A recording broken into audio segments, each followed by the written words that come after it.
Thermostat or thermometer? We've all used them. When you need to check the temperature of something, you bust out that thermometer. But when the house gets too hot, your first thought is adjust the thermostat. A thermometer is a direct reflection of its environment. It doesn't add or remove to its surroundings. On the other hand, the thermostat sets the temp. It dictates whether a room is about to heat up or cool down. So today, ask yourself, which are you? Thermostat or thermometer?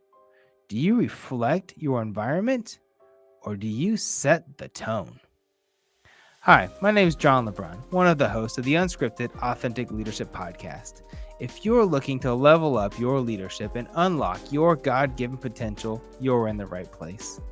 It's my mission and Lafayette's mission to raise leaders to better serve their family, business, and community. So climb in, because we're heading to the top, and we want you with us. Before I dive into this episode, I have to tell you that this episode is powered by patreon.com/unscriptedleadership. Your contribution to the Unscripted Patreon has made a huge difference in helping us reach over 40 countries in 600 cities.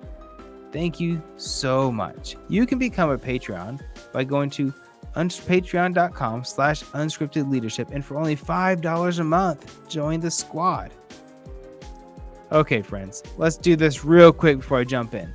I want you to take a screenshot of this episode and put it on your IG and tag me at Unscripted Leadership and let me know, which are you, a thermostat or thermometer? I promise, if you tag me, I'll comment back. One of my all-time favorite books is called The Energy Bus. In this book, the author, John Gordon, walks you through the circumstances of a supervisor named George who cannot seem to get his team to buy into his growth vision. He continues to blame each member of the team and explain how each of them are contributing to the bad environment of the group. Over a series of events, George realizes that the foundation of his team's attitude stemmed from, guess what? Himself. Because he, George, was the thermostat, and George was dictating the environment. It was up to George as the leader to bring the positive energy. You need to be an energy builder, not killer. Which are you? Here's a few tips to help you bring the positive energy. Number 1, you gotta smile. I know it's not easy. I have that same default frowny face. I understand. But sometimes you have to smile, raise your eyebrows, and let everybody know it's gonna be okay. If they're guessing if you're mad or not all the time, it's probably because you need to check your face. 2, don't gossip. There's never a good reason for gossip, even if it's true. If you have an issue with someone, go directly to them and talk it out. 3, use positive affirmations and positive words. Don't speak ill on anybody, especially yourself. When you're talking to your team, talk about the positive things and where you're focused and where you're going. 4, practice gratitude with yourself and your team. I do this with my kids and myself. Every day, we pick something that we're grateful for. And the rule is, it has to be something different every day for that week. So every time we're in the car, I say, hey, quick, 2 things you're grateful for, and they'll rattle a couple things off. Eventually, it gets pretty hard, but then over time, it gets easy because initially you're thinking you're running out of ideas, but after a while, you get in the habit of just appreciating everything around you, even the fact that you have a nice running car, some things that you take for granted of. So practice gratitude every day. Number 5, allow others to contribute to accomplishing a goal.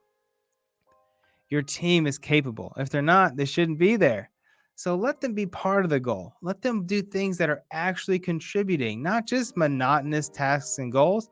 Allow them to overcome problems and figure out things to overcome the obstacles and be real solution solvers. Number 6, give grace for mistakes. So now that you're allowing them to be part of the solution, understand they're going to mess up. It's okay. Allow your team to try, fail, and adjust without the fear of the hammer coming down on them. Look, when they fail and adjust, they are growing. So you not allowing them to fail and to learn from those failures means you are stunting their long-term growth. Don't get in the way of that. It's not your plan, not your spot. What energy are you bringing to your team? Do you walk into a negative environment and contribute to the negativity? If you hear gossip and find yourself contributing, guess what? You are a thermometer and an energy killer. If you are a complainer on the team, the one who only sees the issues with everything without ever solving a problem in the name of, quote, I'm just a realist, whatever that's supposed to mean, you're probably the energy killer. On the flip side, if people tend to bring you obstacles in search of a collaborative solution, you might be the energy builder. If someone brings gossip into a room and you can gently change the direction of the conversation, you are definitely an energy builder, my friend.